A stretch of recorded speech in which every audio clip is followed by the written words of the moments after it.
आज का टाइटल देखकर तो आप समझ ही होंगे कि आज कौन से टॉपिक पर वीडियो रहने वाली है।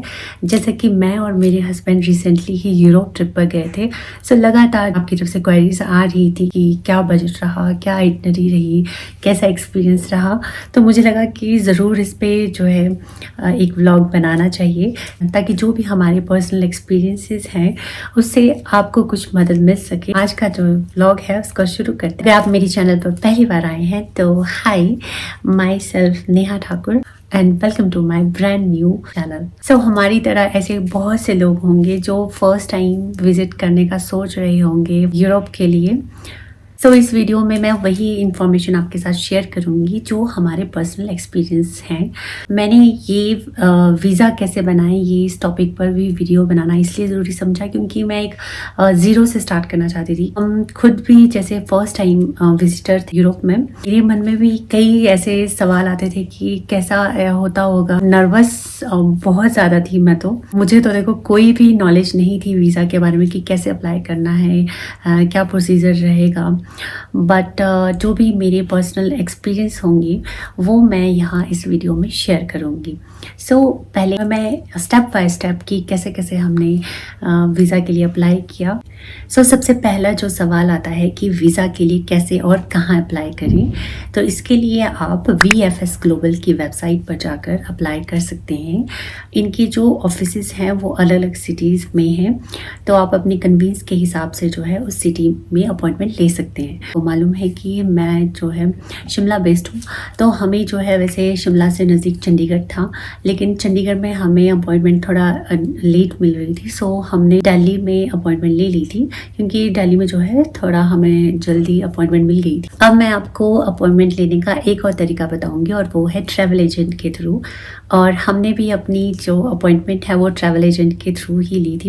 अब मान लो कि आपने जो है वीज़ा के लिए अप्लाई कर लिया है और आपको अपॉइंटमेंट मिल गई है, तो उसका जो है आपको कैसे पता चलेगा कि आपको अपॉइंटमेंट मिल गई है। तो उसका जो है आपको एक कंफर्मेशन मेल रिसीव होगा या आपको कोई ना कोई टेक्स्ट उनकी तरफ से आ जाएगा। तो अपॉइंटमेंट लेटर में जो भी डेट और टाइम मेंशन होगा तो उसके अकॉर्डिंग जो है आपको उसी प्लेस पर पहुंचना है। हमारी जो अपॉइंटमेंट थी वो दिल्ली में थी, तो दिल्ली में VFS ग्लोबल का जो ऑफिस है वो कैनॉट प्लेस में है।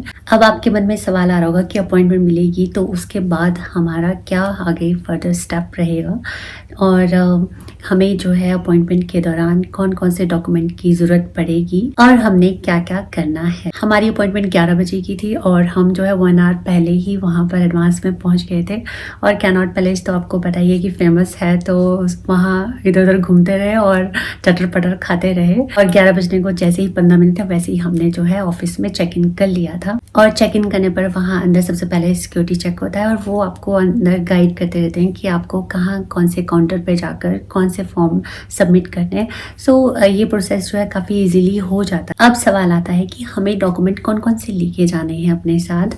तो सबसे पहले जो है हमें अपना पासपोर्ट लेके जाना है, जिसकी जो वैलिडिटी है वो मिनिमम जो है 3 मंथ्स की होनी चाहिए और उस पासपोर्ट में जो है कुछ ब्लैंक पेजेस भी होना ज़रूरी है। और सेकंड जो चीज़ है वो है हमारा वीज़ा एप्लीकेशन फॉर्म, वो भी वहाँ हमें अटैच करना है अपने डॉक्यूमेंट्स के साथ। और जो थर्ड है वो है हमारा पासपोर्ट साइज़ फ़ोटो। और इसको तो मैं थोड़ा सा ध्यान से एक्सप्लेन करूँगी क्योंकि मेरा खुद जो है पासपोर्ट साइज़ फ़ोटो रिजेक्ट हो गया था और वो उसका जो है रीज़न ये था कि मेरे दोनों कान उसमें विजिबल नहीं थे। नहीं था कि मैंने वो बालों से ढक रखे थे, बट शायद ऐसा था मेरे कान ही छोटे हैं, वो उसमें एक ही कान विजिबल हो रहा था। तो वैसे घबराने की बात तो नहीं है। अगर आपका वहाँ पासपोर्ट साइज़ फ़ोटो रिजेक्ट होता भी है तो वहाँ अंदर VFS ग्लोबल के ऑफिस में ही कई स्टूडियो हैं जो आपको इंस्टेंट जो है फ़ोटो खींच के दे सकते हैं। तो मुझे भी कुछ ऐसा ही करना पड़ा, उनके पास जाके जो है इंस्टेंट फ़ोटो क्लिक करवानी पड़ी। नेक्स्ट जो डॉक्यूमेंट है वो है हमारी आइटनरी। जी हाँ, हमें जो है अपनी आइटनरी भी उसमें मेंशन करनी पड़ती है जाने से लेकर इंडिया वापस आने तक की। और उसमें हमें मेंशन भी करना पड़ता है कि हमारा इस ट्रिप पर जाने का या इस ट्रैवलिंग का जो हमारा पर्पस है वो भी हमें इसमें क्लियरली मेंशन करना पड़ता है। तो आप कुछ भी उसमें पर्पस मेंशन कर सकते हैं, एज अ टूरिस्ट आप अपने आप को शो कर सकते हैं। इसके बाद जो नेक्स्ट डॉक्यूमेंट है वो है हमारी ट्रैवल इंश्योरेंस, जो कि 700 to 1200 रुपीज़ पर पर्सन रहती है। नेक्स्ट जो डॉक्यूमेंट है वो है हमारी बैंक स्टेटमेंट। इसमें पिछले 6 महीने की बैंक स्टेटमेंट हमें अटैच करनी पड़ती है। और अच्छा ये रहेगा कि आपके पास जो है बैंक में अच्छा अमाउंट हो शो करने के लिए। अगर आपके पास अच्छा अमाउंट है तो आपका जो है वीज़ा रिजेक्ट होने के जो है कम चांसेस रह जाते हैं। लेकिन आप इस बात का ध्यान रखें कि ऐसा ना हो कि आप वीज़ा अप्लाई कर तब आप अपने अकाउंट में जो है पैसा ट्रांसफ़र कर रहे हो। तो कोशिश यही करनी चाहिए कि 4-5 मंथ से जो है आपके अकाउंट में अगर कंटिन्यूटी में अमाउंट आ रहा है या इनकम आ रही है तो वीज़ा रिजेक्ट होने के जो है चांसेस कम हो जाते हैं। अब आपके मन में सवाल आ रहा होगा कि हमें जो है मिनिमम कितना अमाउंट अपने बैंक में, मतलब यानी कि हमें बैंक बैलेंस चाहिए शो करने के लिए। तो जिन कंट्रीज़ में आप विज़िट करने जा रहे हैं उस पर डिपेंड करता है कि आप कितने दिनों के लिए जा रहे हैं, आपका रहना, खाना, खर्चा जो भी है, यानी कि टोटल ऑल ओवर जो आपका यूरोप ट्रिप का जो खर्चा है उसका अमाउंट जो है आपके अकाउंट में होना ही चाहिए। या फिर कोई आपका ट्रिप स्पॉन्सर कर रहा है तो जो आपका ट्रिप स्पॉन्सर कर रहा है उसका एफिडेविट भी लगेगा, जिसको एफिडेविट ऑफ सपोर्ट भी कहते हैं। तो इस केस में जो है उसकी बैंक स्टेटमेंट भी लगेगी। अगला जो डॉक्यूमेंट है वो है एम्प्लॉयमेंट स्टेटस, कि आप क्या करते हैं। और अगर आपके पास आइडेंटिटी नहीं है तो आप अपने एम्प्लॉयमेंट का कॉन्ट्रैक्ट लगा सकते हैं। लेकिन मैं आपको बता दूं, अगर आप हिमाचल से हैं और आप कॉन्ट्रैक्ट पीरियड में हैं तो आपका जो है कोई भी एनओसी नहीं लगेगा। इसके साथ ही आपको एम्प्लॉयर से एनओसी या फिर लीव परमिशन लेना होगा।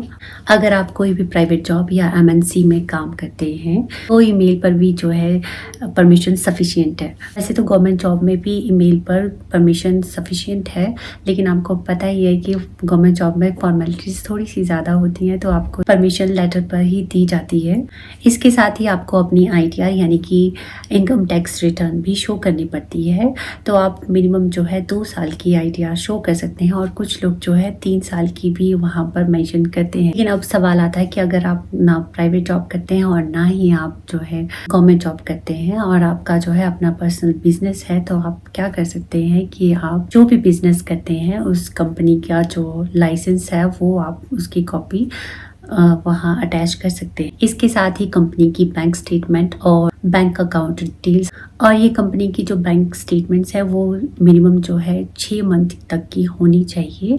इसके साथ ही आपको कंपनी की आईटीआर भी मेंशन करनी होगी। तो यहाँ भी कोशिश करिए कि जो कंपनी की आप आईटीआर दे रहे हैं वो कम से कम 2 साल तक की हो। अगर आप स्टूडेंट हैं तो आप एनरोलमेंट का प्रूफ दे सकते हैं, साथ ही आपको यूनिवर्सिटी का एनओसी देना होगा। नेक्स्ट जो डॉक्यूमेंट आता है वो है टिकट्स। अब आपके मन में सवाल आ रहा होगा कि हम तो वीज़ा के लिए अप्लाई कर रहे हैं और टिकट कैसे पहले दे सकते हैं, और अगर टिकट बुक कर भी लें और मान लो वीज़ा अनलकीली रिजेक्ट हो गया तो टिकट के पैसे तो बर्बाद हो जाएंगे। तो इसका सॉल्यूशन भी है। एक तो आप रिफंडेबल टिकट्स जो है बुक करवा सकते हैं, और दूसरा डमी टिकट्स मिल जाते हैं तो आप जो है अपने साथ डमी टिकट्स ले जा सकते हैं, और डमी टिकट्स आपको कोई भी ट्रैवल एजेंट्स आपको प्रोवाइड कर सकता है। नेक्स्ट जो डॉक्यूमेंट आता है वो है हमारी अकोमोडेशन। अकोमोडेशन में भी आपको होटल बुकिंग्स का आपको प्रूफ देना होगा। इससे भी जो है आपके वीज़ा के रिजेक्ट होने के चांस कम हो जाते हैं। और हमने क्या किया था, हमारी जो जितने भी डॉक्यूमेंट्स हैं वो हमारे लिए ट्रैवल एजेंट ने ही रेडी करवाए थे, चाहे वो डमी टिकट्स थे या होटल बुकिंग्स। और आप इस बात का भी ध्यान रखें कि जो भी आप होटल बुकिंग्स वहाँ शो कर रहे हैं वो आपकी आइटनरी से मैच हो। अब सवाल आता है सबसे इम्पोर्टेंट कि ये सब वीज़ा की प्रोसेसिंग में हमारा कितना खर्चा है। अगर मैं वीज़ा के खर्चे की बात करूं तो जैसे कि आपको मालूम है कि मैं और मेरे हस्बैंड ही जो है यूरोप ट्रिप पे गए थे, तो हम 2 ही पर्सन थे, जिसमें हमारे वीज़ा की जो प्रोसेसिंग फ़ीस थी वो 17,000 थी। इसके अलावा हमने एजेंट को 8,000 समथिंग पे किए थे, वो भी इसलिए कि जो भी हमें डॉक्यूमेंट्स चाहिए वीज़ा से रिलेटेड वो उन्होंने अरेंज कर लिए थे। यानी कि हमारे जो वीज़ा का जो टोटल खर्चा था वो 25,000 समथिंग था। नेक्स्ट जो क्वेश्चन है वो है कि वीज़ा के लिए कब अप्लाई करें।